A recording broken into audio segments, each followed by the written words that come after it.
வந்தே மாதரம். சிற்பி பாலசுப்ரமணியம் 1936 பிறந்திருக்காரு. 1948 மகாத்மா காந்தி இறந்துட்டார். இப்போ வயசு அவருக்கு 88. இன்னும் அவர் இருக்கிறார் போல இருக்கு. அவர் வந்து ஒரு கவிதை எழுதியிருக்கிறாரு. காத்திருப்பு. மகாத்மா, தூரதேசங்களில் கூட உன் கொடி, உன் உயிரில் உருகி உருவான சுதந்திரத்தின் மடியிலோ துயரோடு தூங்குகிறோம். ஆயுதத்திற்கு ஆயுதம் வரலாற்றின் போதனை, ஆயுதத்திற்கு அகிம்சை உன் சாதனை.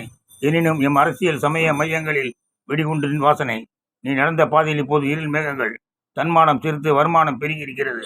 வருமா வெளிச்சம் காத்திருக்கிறோம் கனத்த இதயத்தோடு. ஐயா மோடி, நீங்கள் சொன்னீங்கல்ல 1983 வெள்ளைக்காரன் மகாத்மா காந்தி படம் எடுத்த படமா தான் அவர் உலகம் பூரா போனார் அப்படின்ட்டு. ஆனால் சிற்பி பாலசுப்ரமணியத்திட்ட போய் சொல்லி பாருங்க. மகாத்மா, தூர தேசங்களில் கூட உன் கொடி, எல்லா உலகம் பூரா அவர் கொடி பறந்துருக்கு. அதனால் மகாத்மாவை கிண்டல் படத்தை விட்டுட்டு முடிஞ்சா சோனியாவை பார்த்து ஏன் சந்திராசாமி பிடிக்கலன்னு கேளுங்க. அதுதான் வீரனுக்கு அடையாளம். சரிதானா? ஜெய்